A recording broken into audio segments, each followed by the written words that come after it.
When I film videos, I don't know what to do with my hair because in person I like just go like this every now and then. But then if I like do this and I start off a video, everyone's like, so I have to like, what do I do? Hey guys, it's Annemarie. Welcome back to my channel. At this point I feel like it's actually clickbait to even title a video why I left college. I have personally been seeing these everywhere, like 18 to 19-year-old drops out of college to follow dreams. But I actually did leave college, so. Okay, so I wrote some talking points down, just in case I forget, so. This video is basically just gonna be like an update video, what I've been doing, what I've been up to, and why I left college. And if you're already subscribed to my vlog channel, you've probably already seen this video, so go over there and subscribe if you're not already subscribed. But let's just get into the video. Grab your cup of tea or cup of coffee. I feel like this might be a long one, maybe not, I don't know. I'm currently a junior, not really anymore, technically, at the University of Southern California, USC, but right now I'm on a leave of absence, so if you enter my name in the school system, it would say that I withdrew. Technically, like according to the school, I'm not going, I'm not a student right now, so I'm not a student. I'm taking a leave of absence in order to do a full-time co-op. And if you don't know what a co-op is, it's basically a full-time internship. The main difference between a co-op and an internship that I've seen is like, it's more to me like you're integrating yourself into a full-time position versus like an internship where you're like doing an internship and like you could have the potential to work there. They're very similar with the hair. My hair will have many different hairstyles in this video. So basically I am taking a leave of absence, which means that I'm taking 0 classes and that the university does like technically say I withdrew from school, but I'm taking a leave of absence to work at Johnson & Johnson Neutrogena. The steps that I took in order to get this position were kind of just very random and really crazy, so I wanted to explain that really quickly because it might inspire some of you guys, because honestly, like, it's pretty inspiring to me to not be like a lazy little poop just sitting on the couch. It all happened when a lot of the people that I was surrounded by were all interviewing or recruiting. So during your junior year of high school, you're like super busy getting ready to get into your college. So like during my junior year, I like waited till the last minute to submit my applications for different colleges, and then I eventually chose USC. During your junior year of college, you're like scrambling to get an internship with a company so that you can get a job after college. So like that's very stressful on its own. But what's even more stressful is if you don't know what you want to do, me, and all of the people around you are like finding really cool companies to work at, investment banking, consulting, like very traditional business pathways, right? So here I was just like, I'm really into marketing, I'm into digital like media, creativity, like stuff like that. Whereas all my peers were like, oh, I'm doing financial investment banking or whatever, blah, blah, blah. And I was really stressed out because I was like, I feel like I'm really behind even though I don't know what I want to do and I don't want to like commit to something that's like investment banking that I know that I won't want to do. I was taking completely by chance just because my friend Catherine asked me to take this PR class with her because one of her friends had taken it and he told her that it'd be really beneficial for her as a influencer or like as someone who has a YouTube channel basically. So I was like, okay, I'll take this class. It's the only PR class that I've ever taken, the only PR class that I will take. In one of the classes, this woman came in to talk about Johnson & Johnson because she worked at Johnson & Johnson Neutrogena. And she basically told us about really cool campaigns that she was working on, how Neutrogena took on Kerry Washington as the ambassador, and how they added like 3 shades on the Fitzpatrick scale, which basically means they added 3 colors because the Fitzpatrick scale is like a range of skin tones. So that was really huge for diversity because obviously it's very important for people of every color to be able to find themselves in media or find their skin shade like in the beauty aisle. And so I was already very impressed by this person, by this company, but I didn't really think that much of it. I just took a lot of notes because I was like, oh, this is really valuable for me to know because I'm very inspired by this, right? So that's like pretty much all that came from that day. And then 2 months later or something, I'm constantly like looking at my job portal and like looking at different companies and like struggling to find what kind of companies. I would like literally write lists of really cool companies that I would love to work for someday. I would write them down and then I would like look to see if they had any internship opportunities. I don't think I actually ended up applying for like any single thing because this opportunity just came so fast, but I did see different companies that were coming to talk called Trojan Talks here at USC, and it's basically just where like recruiters come to the school to talk about the positions that are available, and one of the positions was for Johnson & Johnson, and I was like, this would be really cool to go to because I know some person who's worked at Johnson & Johnson and really liked their experience. I signed up for this Trojan Talks, but the day of the Trojan Talks, I was sitting outside on the couch. Two of my roommates, Jacqueline and Michelle, were both sitting with me, and we were just like lounging. I was super tired for some reason, and I was like kind of just like laying down,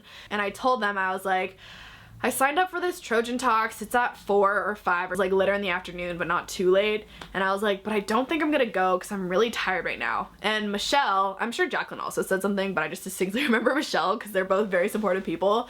Michelle was like, you should just go. Like, you're actually doing stuff. Like, I wish I had gone to these things when I was a junior. And that like really resonated with me because she said like, you should do this because I wish I had done this when I was like your age. So of course I couldn't just be like, no, I'm not gonna go. And I went, and in this room there were probably like 15 to 20 people. I'm really bad at like counting numbers in my head, but there was like some good amount of people there. And I thought I was in the wrong place because I saw someone that I knew, and she was a biomedical engineering major, and I'm a business major interested in marketing and entrepreneurship. And so I was like, wow, I'm definitely in the wrong place, because she, along with her other biomedical engineering friends, were all talking about like biomedical engineering. And I was like, Johnson & Johnson is a pharmaceutical company. They sell medical devices. Like, this is definitely not for me. But there's free food, so I sat down anyways. And the entire event ended up being just for marketing people. So first of all, they're like, all right, so just to let you know, this is pretty much just geared towards marketing majors or marketing business majors. Half the people in the room who were like there ahead of time, they were like, oh, like, we're not supposed to be here. It was like one of those times where I felt really out of place, but then it ended up being like I was in the right place. And then over the course of this Trojan Talk, they explained this position that they were recruiting for. But one of the things that they said was that this position was heavily based in data analytics, but also 50% creativity. So like a good balance of both.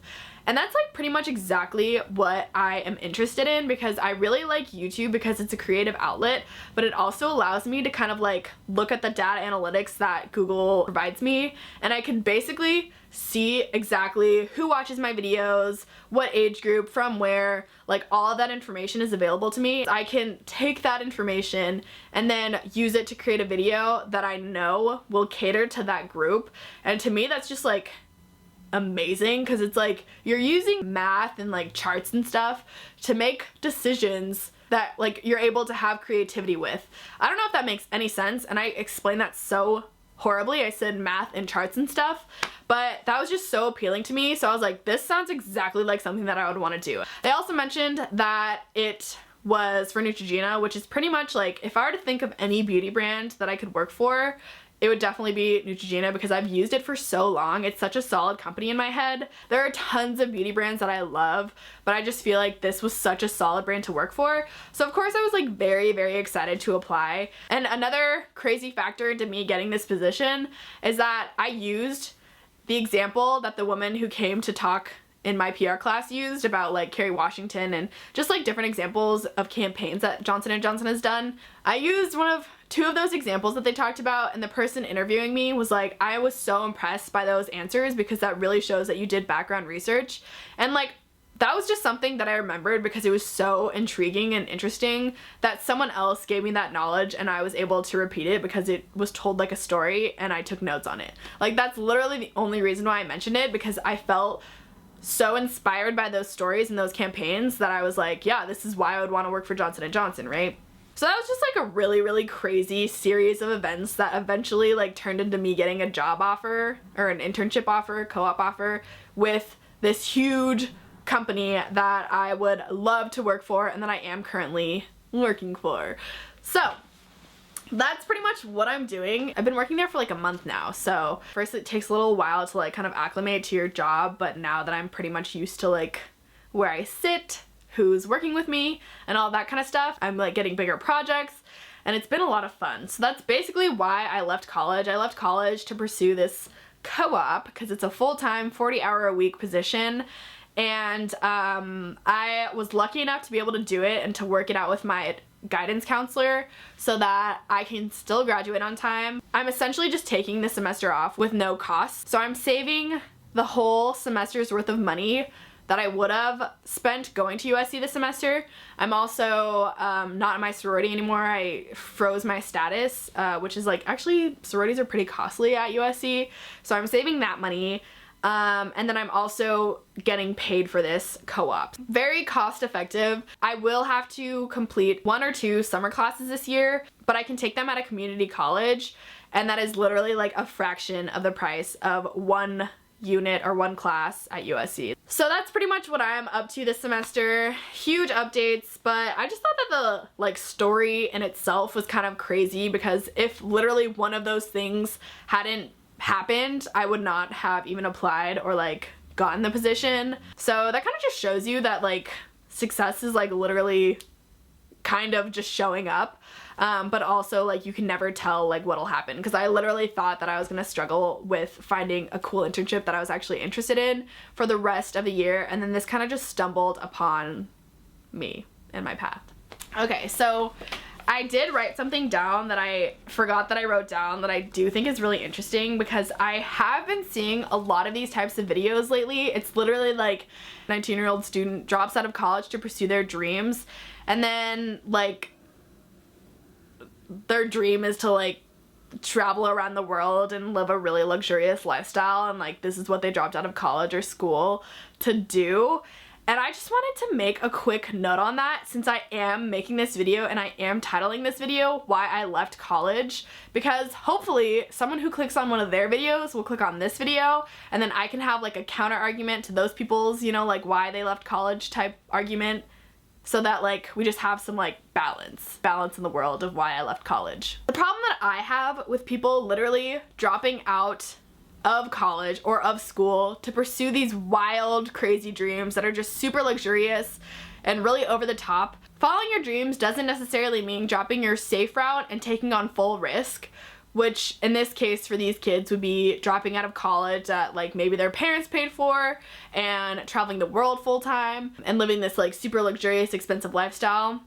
That's not what that means to me. To me, following your dreams means really evaluating what it is that you want to do, taking the time and doing soul searching to see what it is that you want to accomplish in life, that one huge goal or like those few huge goals that you really want to see in your lifestyle, and then taking steps every single day to work towards those goals. So like revolving every single action that you have around making that goal happen. And that doesn't have to mean dropping out of school to try to like make that happen now. It might mean taking on an extra job or taking on a side job while you're in school to save up some extra money so that you can travel someday if that's your main goal in life.